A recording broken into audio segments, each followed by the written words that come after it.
वन्दे मातरम् वन्दे मातरम्।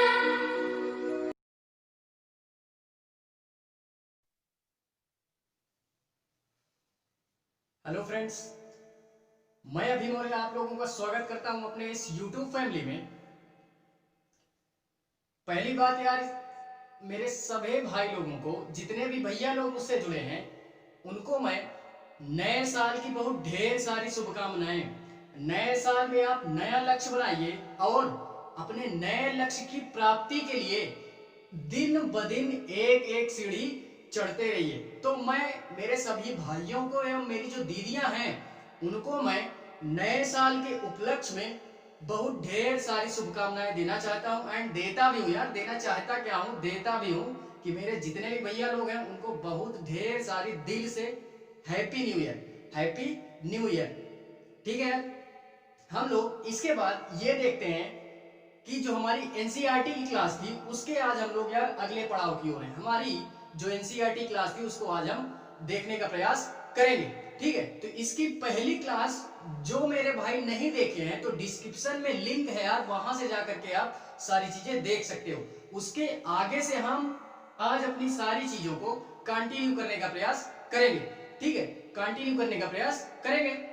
देखते हैं यार हमारा क्या था। उसमें हम लोगों ने पढ़ा था 3 शैलों के बारे में पढ़ा था। शैल जो थी हमारी, यानी जो चट्टान थी, चट्टानों का अध्ययन हमने किया था कि कितनी प्रकार की चट्टानें होती हैं पृथ्वी की सतह पर, कितनी प्रकार की चट्टानें होती हैं। उसी चट्टानों का अध्ययन आज हम एक एक करके डिटेल में करेंगे। यानी जो क्लास 7th के हिसाब से जितना डिटेल में दिया गया है उसको मैं यहाँ कवर करने का प्रयास करूंगा पूरी तरीके से, पूरी तरीके से। ठीक है, कोई भी पॉइंट हमारा छूटेगा नहीं क्लास 7th के लिहाज से।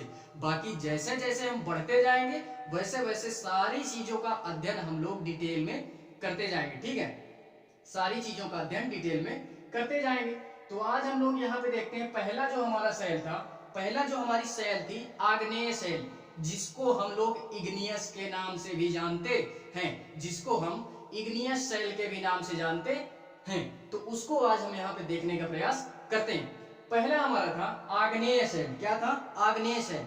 इसकी मैं पहले डिफिनीशन देना चाहूंगा। एक डिफिनीशन क्या देना चाहूंगा कि जो द्रवित मैग्मा है, मैंने पहले ये बताया था पहली क्लास में कि जो हमारी पृथ्वी है उसके सबसे केंद्र में, यानी पॉइंट में, केंद्र में, वहां पे यार बहुत ढेर सारा क्या है, द्रवित मैग्मा है।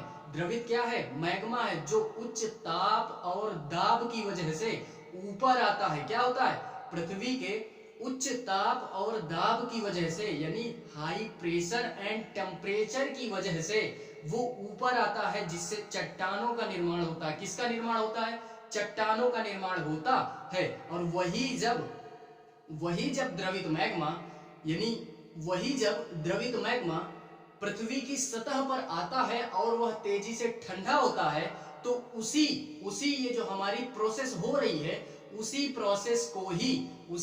प्रोसेस को क्या, वो जो हमारा ठंडा हो गया लावा है, उसी ठंडे लावे को हम लोग आग्नेय शैल के नाम से जानते हैं। आग्नेय शैल के नाम से जानते हैं। इसकी अब हम लोग देखते हैं डिफिनीशन क्या है। जो द्रवित मैग्मा है हमारा, क्या है? द्रवित मैग्मा ठंडा होकर के ठोस हो जाता है। क्या हो जाता है? ठोस हो जाता है, यानी एकदम कठोर हो जाता है। इसी प्रकार के बने शैल को हम लोग आग्नेय शैल के नाम से जानते हैं। किसके नाम से जानते हैं? आग्नेय शैल या इग्नियस शैल के नाम से जानते हैं। यहाँ पे एक चीज और नोट करेंगे। क्या आप लोग नोट डाल करके भी आप ये लिख सकते हो कि इस आग्नेय शैल को हम लोग प्राथमिक शैल के भी नाम से जानते हैं। किसके नाम से जानते हैं? प्राथमिक शैल के नाम से जानते हैं, जिसका वर्णन मैंने यहाँ पे ये लिख दिया है कि इसको भी हम लोग प्राथमिक शैल के नाम से जानते हैं। तो ये हमारी डिफिनीशन थी, ये हमारी डिफिनीशन थी कि आग्नेय शैल होता क्या है। ठीक है, ये हमारी डिफिनीशन थी यार। अब जो हमारा ये शैल होता है, आग्नेय शैल होता है, ये 2 प्रकार का होता है। क्या होता है? 2 प्रकार का होता है। एक होता है अंतर्भेदी आग्नेय शैल, एंड दूसरा जो हमारा होता है वो बहिर्भेदी आग्नेय शैल होता है। तो अब हम लोग इसको देखते हैं कि अंतर्भेदी क्या होता है एंड बहिर्भेदी क्या होता है यार भैया। तो पहले आप लोग ये नोट करेंगे कि जो हमारा आग्नेय शैल होता है ये दो प्रकार का होता है। क्या होता है? दो प्रकार का होता है, अंतर्भेदी एंड बहिर्भेदी आग्नेय शैल। ठीक है, इसको हम लोग यहाँ पे ये चीज देखते हैं। उससे पहले हम लोग एक पॉइंट देखते हैं जिसको हम लोग लावा बोलते हैं। आखिर ये लावा होता क्या है? लावा वर्ड आप सुने होंगे, लावा वर्ड आप सुने होंगे, लावा होता क्या है? तो मेरे भैया यार, ये जो द्रवित मैग्मा होता है ना, ये जो द्रवित मैग्मा होता है जब पृथ्वी की सतह पर आता है तो वो तेजी से ठंडा होता है। उसी को हम लोग, उसी मैग्मे को हम लोग क्या बोलते हैं? लावा के नाम से जानते हैं। उसी द्रवित मैग्मे को हम लोग क्या बोलते हैं? लावा बोलते हैं। कब? जब उसकी प्रोसेस किसमें हो जाती है, यानी वो जब ठंडे चीज में परिवर्तन हो जाता है, जब वो ठंडा हो जाता है तब हम उसी को लावा बोल देते हैं। किसको? वो जो हमारा द्रवित मैग्मा होता है, ठीक है, उसको हम लोग लावा बोलते हैं। जो कि मैंने यहाँ पे ये लिखा है, आप लोग इसको नोट में भी लिख सकते हो एंड यार वो आपकी मर्जी, आप इसको कैसे याद रखते हो। मेन पॉइंट है हमारा याद रखना, ठीक है। उसके बाद हम लोग देखते हैं, उसके बाद हम ये देखते हैं कि जो पृथ्वी का आंतरिक भाग है, यानी जो आंतरिक भाग है पृथ्वी के आंतरिक भाग से जो मैग्मा निकलता है और वो पृथ्वी की सतह पर आता है और ठंडा होता है, उसी को हम लोग क्या बोलते हैं यार? ये चीज बोलते हैं, हम लोगों ने देख लिया। क्या होता है? देख लिया। जो पृथ्वी की आंतरिक भाग से निकलकर सतह पर आता है, ये हम लोग लावा के बारे में पढ़ चुके हैं। लावा के बारे में हम लोग पढ़ लिया। जो द्रवित हमारा मैग्मा होता है आंतरिक भाग से निकल करके पृथ्वी की सतह पर आता है, जब वो ठंडा होता है, यानी उसी हम लोग मैग्मे को क्या बोलते हैं? यानी लावा के नाम से जानते हैं। यही जब द्रवित मैग्मा, यही द्रवित मैग्मा पृथ्वी की सतह पर आकर के तेजी से ठंडा होता है, धीरे से नहीं, तेजी से ठंडा होता है, ठीक है, सतह पर आता है और तेजी से ठंडा हो जाता है।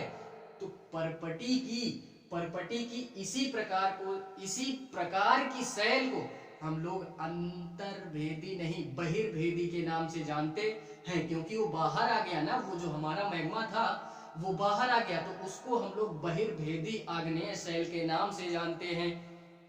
ठीक है, बहिर्भेदी आग्नेय शैल के नाम से जानते हैं। जो प्रोसेस मैंने इसके लिए बताई ना, वो सेम टू सेम बहिर्भेदी शैल ही हमारा आग्नेय शैल होता है। आप लोग ये याद रख सकते हो, जो हमारा बहिर्भेदी आग्नेय शैल होता है वही हमारा आग्नेय शैल होता है। इसमें भी यार वही प्रोसेस हो रही कि पृथ्वी की सतह पर आता है और तेजी से ठंडा हो जाता है, ठीक है। इसमें भी वही प्रोसेस हो रही कि पृथ्वी की सतह पर आता है और ठंडा हो जाता है। केवल क्या है जो याद करने वाला पॉइंट है, जो हमारा बहिर्भेदी शैल है, बहिर्भेदी आग्नेय शैल है, वो क्या होता है? महीन दानों वाला होता है।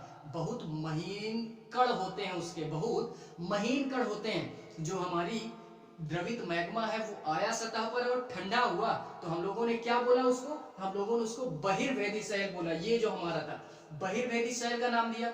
और यही बहिर्भेदी आग्नेय शैल क्या होती है? बहुत महीन दानों वाली होती है। इसका एक अच्छा एग्जाम्पल है क्या? बेसाल्ट। बेसाल्ट क्या होता है? तो बेसाल्ट आप लोग नाम सुने होंगे, दक्कन का पठार। मैप रखना स्टार्ट कर दो। ये चीजें मैंने पहले ही बोल दी कि जियोग्राफी पढ़ रहे हो तो मैपिंग करना स्टार्ट कर दो, ठीक है। तो आप लोग मैप में ये ढूंढेंगे कि दक्कन का पठार कहाँ है। ये मैं आप पे छोड़ता हूँ, क्या करता हूँ? आप पे छोड़ता हूँ, दक्कन का पठार कहाँ पे है। जो दक्कन का हमारा पठार है वो हमारा क्या है? बेसाल्ट से ही बना है, बेसाल्ट से ही बना है। तो ये बेसाल्ट जो है हमारा, ये महीन कण वाला एक क्या होता है? ये महीन कण होते हैं, इसके महीन कण होते हैं, ठीक है। ये हमारा बेसाल्ट, बेसाल्ट अच्छा मैं बता दूं ये कहाँ पाया जाता है? तो दक्कन का पठार है हमारा एमपी में, एमपी में यानी मध्य प्रदेश में हमारा बेसाल्ट है। बेसाल्ट में दक्कन का पठार है। दक्कन का पठार जो है हमारे वो बेसाल्ट से ही बना है, ठीक है। हम लोग देखते हैं इसके अगला पॉइंट, क्या देखते हैं? अगला पॉइंट, अगला पॉइंट हमारा क्या है? उसी आग्नेय शैल की बात कर रहा हूं, उसी इग्नियस शैल का हम लोग अध्ययन कर रहे हैं। उसमें हम लोगों ने क्या पढ़ा था? बहिर्भेदी हम लोगों ने देख लिया। अंतर्भेदी क्या होता है? अंतर्भेदी आग्नेय शैल उसको बोलते हैं कि जब जो हमारा ये द्रवित मैग्मा है ये कभी कभी पृथ्वी की सतह पर नहीं आ पाता, पृथ्वी की सतह पर नहीं आ पाता, ये पृथ्वी के अंदर ही ठंडा हो जाता है। आप खुद सोचो, ये पृथ्वी की सतह पर ना आएगा और अंदर ही ठंडा होगा, तो इसको बहुत समय लगेगा ठंडा होने में बहुत समय लगेगा, तो जिसके कारण यह बड़े दानों का रूप ले लेती है। जो हमारा बहिर्भेदी सेल था वो पृथ्वी की सतह पर आ जाता था तो वो यार जल्दी ठंडा हो जाता था, क्या हो जाता था, तेजी से ठंडा होता था। लेकिन ये जो हमारा अंतर्भेदी सेल है ये पृथ्वी की सतह पर ना आकर के अंदर यानी पृथ्वी के अंदर ही ये धीरे धीरे क्या होता रहता है, ठंडा होता रहता है, जिसके कारण ये पृथ्वी के अंदर ही बड़े दानों का रूप ले लेता है। इसका अगर मैं एग्जांपल देना चाहूं तो इसका सबसे अच्छा एग्जांपल है ग्रेनाइट। क्या है ग्रेनाइट? ग्रेनाइट से तात्पर्य मेरा ये है कि आप लोगों के घर में यार क्या होंगी जिसमें मसाले वगैरह पीसे जाते हैं, पत्थर टाइप आता है, ठीक है, एक पत्थर टाइप आता है जिसमें मसाले पीसे जाते हैं, खड़े मसाले पीसे जाते हैं, ठीक है। तो सबसे अच्छा एग्जांपल वो है, वो ग्रेनाइट हमारा पत्थर होता है। वो पत्थर कौन सा होता है? वो ग्रेनाइट पत्थर होता है जिससे हम लोग क्या करते हैं, मसाले वगैरह या खड़ी चीजें जो हमारी होती हैं उनको हम पीसते हैं, ठीक है। तो वो पत्थर हमारा ग्रेनाइट का होता है। तो वो हमारा क्या होता है, अंतर्भेदी सेल का हमारा सबसे अच्छा एग्जांपल है क्या, ग्रेनाइट। क्या है? ग्रेनाइट हमारा सबसे अच्छा एग्जांपल है, ठीक है। इतनी सारी चीजें, आई होप इतनी सारी चीजें आप लोग आग्नेय सेल में जान गए होंगे, ठीक है। आपके जानकारी के लिए क्लास 7 के हिसाब से पर्याप्त है इतनी सारी चीजें, ठीक है, ये पर्याप्त है। तो इतनी सारी चीजें आप आग्नेय सेल में क्या। इसके बाद क्या देखते हैं, अवसादी सेल। जो दूसरा सेल है हमारा, दूसरा सेल हमारा क्या है, अवसादी सेल। दूसरा सेल क्या है, अवसादी सेल, जिसको हम लोग सेडिमेंट्री सेल के नाम से भी जानते हैं। किसके नाम से जानते हैं? सेडिमेंट्री सेल के नाम से जानते हैं। तो अवसादी सेल होता क्या है? अवसादी सेल वो होता है कि जो हमारा जैसे आग्नेय सेल होता है कि पृथ्वी की सतह पर आया, तेजी से ठंडा हुआ और वो वहीं पर जम गया, तो उसको हम लोग क्या बोलते हैं, आग्नेय सेल बोलते हैं। लेकिन ये जो हमारा अवसादी सेल होता है ये वहीं ना जम करके ये क्या हो जाता है, ये वहां ना जम करके ठंडा तो हो जाता है, लेकिन वहां ना जम करके ये चटक करके या लुढ़क करके या हवाओं के जरिए या जल के द्वारा एक स्थान से दूसरे स्थान पर जाकर के क्या हो जाता है, जमा हो जाता है, ठीक है। एक स्थान से दूसरे स्थान पर जाकर के जमा हो जाता है। तो उसी वहां जो हमारी परत का निर्माण होती है, जहां इकट्ठा हो जाते हैं वहीं पे हमारी एक परत का निर्माण होता है। उसी परत को ही हम लोग अवसाद सेल के नाम से जानते हैं। उसी परत को ही हम लोग अवसादी सेल के नाम से जानते हैं। यहाँ पे एक बात और कि ये जो हमारी अवसादी सेल होती है यहाँ पे छोटे छोटे जीवाश्मों के क्या पाए जाते हैं, कण पाए जाते हैं, जीवाश्मों के कण पाए जाते हैं। अब वो कण किस प्रकार के होते हैं, वो जीवाश्म के कण हमारे किस प्रकार के होते हैं, तो पौधों के जीवाश्म के कण हो सकते हैं, किसी छोटे जो हमारे सूक्ष्म जो हमारे कीड़े मकोड़े या एनीथिंग यार कुछ भी हो गया तो उनके भी कण हो सकते हैं। और हमारा किसके हो गए, यानी छोटे छोटे जानवरों के साथ साथ हमारे क्या हो जाते हैं, जानवरों के साथ साथ सूक्ष्म जीवाणु और पेड़ पौधे के भी हमारे क्या हो सकते हैं, जीवाश्म हो सकते हैं। और ये जीवाश्म होता क्या है, तो जीवाश्म जो हमारे होते हैं ये हमारी क्या होती है, सेलों की परतों में, यानी जो हमारी सेल होती है उनकी परत में दबे हुए क्या होते हैं, मृत, जो हमारे मृत सूक्ष्म कण होते हैं, मृत यानी मरे हुए। अब वो जानवरों की भी हो सकते हैं, पेड़ पौधों की भी हो सकते हैं, एंड सूक्ष्म जो हमारे जीवाश्म है, सूक्ष्म जो हमारे जीव जंतु हैं, ये कण उनके भी हो सकते हैं। तो हम लोग इनको जीवाश्म बोलते हैं, ठीक है। अब हम लोग यहाँ पे देखते हैं, क्या करते हैं, यहाँ पे देखते हैं क्या होता है। अवसादी सेल होता क्या है, सेल हमारे चटक करके लुढ़क करके तथा एक दूसरे से टकरा करके छोटे छोटे टुकड़ों में टूट जाते हैं। क्या हो जाते हैं, छोटे छोटे टुकड़ों में टूट जाती है। तो इन्हें ही हम अवसाद कहते हैं। क्या कहते हैं, अवसाद कहते हैं। और यही अवसाद जब हवा के जरिए, जल के जरिए एक स्थान से दूसरे स्थान पर पहुंच जाते हैं और जमा हो जाते हैं, जब वहीं पर जमा हो जाते हैं और एक नई परत का निर्माण करते हैं तो उनको हम लोग क्या बोलते हैं, अवसादी सेल के नाम से जानते हैं, उसे हम लोग अवसादी सेल के नाम से जानते हैं। ठीक है, अभी यार ये मैंने बता ही दिया कि जो हमारी सेल होती है वहां पे जीवाश्म होते हैं, पेड़ पौधों के, जानवरों के तथा अन्य सूक्ष्म जीवाणुओं के। जीवाश्म हमारे क्या होते हैं, तो सेल की परतों में दबे हुए मृत पौधे, जंतुओं के अवशेष जो हमारे होते हैं, जंतुओं के जो हमारे अवशेष होते हैं, कण होते हैं, उसी को ही हम जीवाश्म बोलते हैं, उसी को हम लोग जीवाश्म बोलते हैं। तो इतनी सारी चीजें, कितने पॉइंट हो गए इसमें, कितने पॉइंट हो गए, कितने पॉइंट हुए, इसको आप लोग मान लो ये हमारा पहला पॉइंट हो गया, ये हमारा दूसरा हो गया, एंड तीसरा, चौथा एंड पांचवा।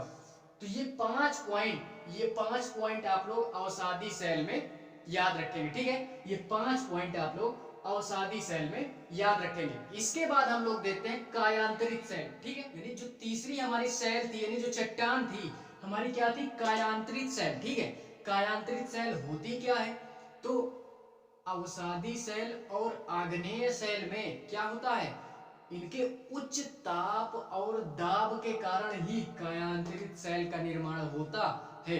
किसके कारण, किसके उच्च दाब के कारण, किसमें उच्च दाब के कारण होता है कायांतरित सेल, तो आग्नेय सेल और अवसादी सेल में उच्च ताप और दाब अगर आप दोगे तो वो चेंज हो जाएगी किसमें, यानी जिसकी काया ही पलट जाए वही हमारी कायांतरित सेल होती है। क्या होती है, कायांतरित सेल होती है। इसका सबसे अच्छा एग्जांपल है क्या, चूना पत्थर जो हमारा होता है, नाम सुने होंगे चूना पत्थर। ठीक है, चूना पत्थर में अगर उच्च ताप और दाब अगर दोगे तो चेंज हो जाती है संगमरमर में। संगमरमर पत्थर का आप नाम सुने होंगे, तो किसमें चेंज हो जाती है, संगमरमर में चेंज हो जाती है। एक और क्या है, चिकनी मिट्टी।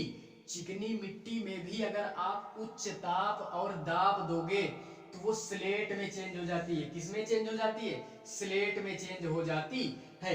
तो यही हमारी थी क्या, कायांतरित सेल। आई होप ये तीनों सेल आपको समझ में आए होंगे अच्छी तरीके से। फिलहाल ये हमारा बेसिक था, बाकी जैसे जैसे हम लोग आगे लेवल में अपने आते जाएंगे, अपने एग्जाम के लेवल में आते जाएंगे, वो सारी चीजें हम लोग कवर करेंगे। ठीक है, सारी चीजें हम लोग कवर करेंगे। एक पॉइंट हम लोग देखते हैं क्या, सेल चक्र। सेल चक्र होता क्या है, सेल चक्र क्या होता है, तो एक दूसरे में परिवर्तन को ही, यानी एक सेल जब दूसरे सेल में परिवर्तित तो हो जाती है तो उसी परिवर्तन को ही हम सेल चक्र के नाम से जानते हैं। यानी एक सेल जब दूसरे सेल में परिवर्तित तो हो जाती है तो उसी सेल को ही हम, उसी सेल को ही हम क्या बोलते हैं, सेल चक्र के नाम से जानते हैं, सेल चक्र के नाम से जानते हैं। तो ये पॉइंट भी आप लोग याद रखोगे, ये पॉइंट भी आप लोग याद रखोगे। उसके बाद हम लोग देखते हैं सेलों का महत्व क्या है, यानी जो हमारी चट्टानें हैं, सेल हैं, उनका आखिर महत्व क्या है।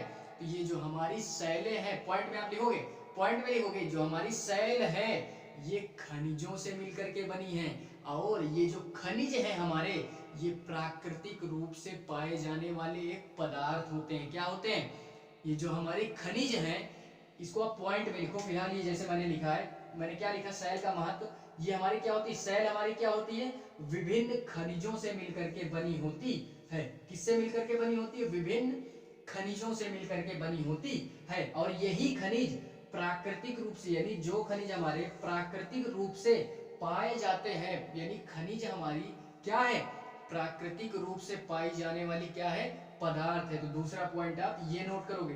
तीसरा पॉइंट, तीसरा पॉइंट क्या बोल रहा है, यही खनिज क्या होते हैं, खनिज निश्चित भौतिक क्या होती है, खनिज हमारे निश्चित भौतिक गुणधर्म एवं रासायनिक मिश्रण की होती है। क्या, खनिज, खनिज हमारी रासायनिक मिश्रण और भौतिक गुणधर्म की खनिज हमारे होते हैं। ठीक है, और एक पॉइंट, आखिरी पॉइंट आप ये नोट करोगे कि जो हमारे खनिज हैं वो मानव के लिए, मनुष्यों के लिए बहुत ही महत्वपूर्ण पदार्थ होते हैं, बहुत ही महत्वपूर्ण पदार्थ होते हैं। ठीक है,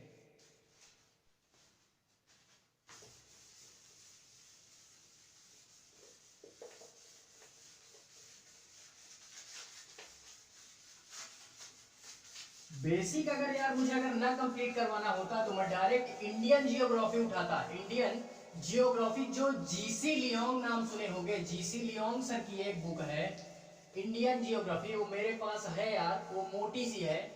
मैं डायरेक्ट वहां पे क्यों नहीं आया, क्योंकि अगर बेस नहीं कंप्लीट है तो वहां की आप भाषा नहीं समझ पाओगे, वहां की आप लैंग्वेज नहीं समझ पाओगे। अब यार वहां पे दे दिया सेल क्या होती है, आग्नेय सेल क्या होते हैं हमारी, तो ये सारी चीजें अगर वहां पे दे दिया तो आप लोग नहीं समझ पाओगे। अगर एनसीईआरटी पढ़े हो तो आग्नेय सेल क्या होता है, अवसादी सेल क्या होता है, ये सारी चीजें आप लोग समझ जाएंगे। ठीक है, ये सारी चीजें आप लोग समझ जाएंगे। इसी वजह से मैंने भारतीय भूगोल ना उठा करके, इंडियन जियोग्राफी ना उठा करके, मैंने पहले एनसीईआरटी बेस कंप्लीट करवाया। क्या करवाया? बेस कंप्लीट करवाया। बेस अगर कंप्लीट हो गया एक बार तो उसके बाद भी किसी भी प्रकार की कोई दिक्कत नहीं होगी हमको वो बुक पढ़ने में। कौन सी? जीसी लियोंग नाम की एक बुक आती है, राइटर का नेम है। किसका नेम है? राइटर का नेम है। तो ये जब हमारा बेसिक कंप्लीट हो जाएगा तो हम लोग उसी बुक को पढ़ेंगे। ठीक है, उसी बुक को पढ़ेंगे। आप लोग ये एनसीईआरटी इस वजह से पढ़ रहे हो कि जो हमारे ऑब्जेक्टिव क्वेश्चन बनते हैं 6 से लेकर के 12 तक की बुक पढ़ लिए एनसीईआरटी जियोग्राफी की, तो मैं बोल रहा हूं प्रीलिम्स आपका निकल जाएगा। प्रीलिम्स में कोई दिक्कत नहीं होगी, प्रीलिम्स में कोई दिक्कत नहीं होगी यार। वो मेंस के नजरिए से हम उसको पढ़ेंगे। भारतीय भूगोल and world geography, Indian geography and world geography, इनको हम लोग मेंस के नजरिए से पढ़ेंगे। किसके नजरिए से? मेंस के नजरिए से पढ़ेंगे। तो पहले हम लोग इसको कंप्लीट करते हैं, उसके बाद हम लोग उन सारी चीजों पर आते हैं। ठीक है,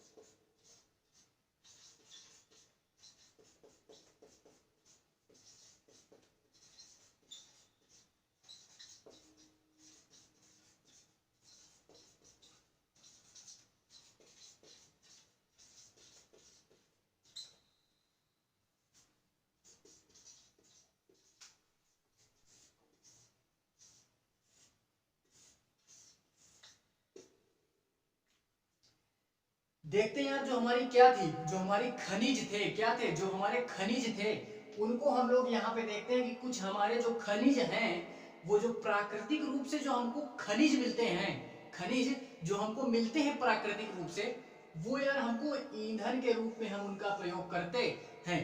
जैसे कि मैंने पहले वाले पॉइंट में बताया, जो मनुष्यों के लिए, मानव के लिए खनिज जो हैं हमारे बहुत इंपॉर्टेंट हैं, उन्हीं खनिजों का जो मनुष्य प्रयोग करता है वो ईंधन के रूप में करता है। तो उनमें से मैं कुछ खनिजों का नाम बताना यहाँ पे चाहूंगा। जैसे कोयला हो गया, क्या हो गया? कोयला, कोयला वगैरह हो गया हमारा। प्राकृतिक जो हमारी गैसें हैं, गैस जो हमारी प्राकृतिक रूप से मिलती हैं। एंड हमारा क्या हो गया? पेट्रोलियम हो गया। तो ये प्राकृतिक रूप से मिलने वाले हमारे क्या हैं? खनिज पदार्थ हैं। क्या हैं? खनिज पदार्थ हैं, जिनका मानव क्या करता है? प्रयोग करता है। किसके रूप में?